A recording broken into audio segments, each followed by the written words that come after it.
And comrades, when it comes to government and governance, the people of Jamaica are tired of the hanky-panky rip-off business that this government has perfected.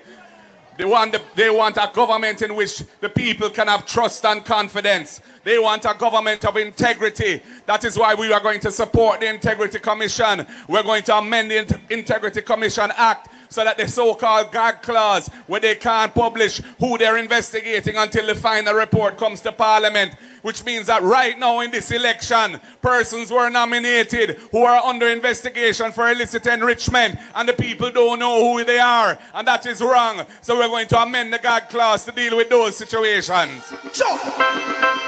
I see them lying their words. We're going to bring impeachment legislation to amend the Constitution, because we cannot have a repeat of a situation where a sitting MP is caught on video with a stool beating up a woman bad in a car park and nothing to reach him, and he's running back for Parliament again.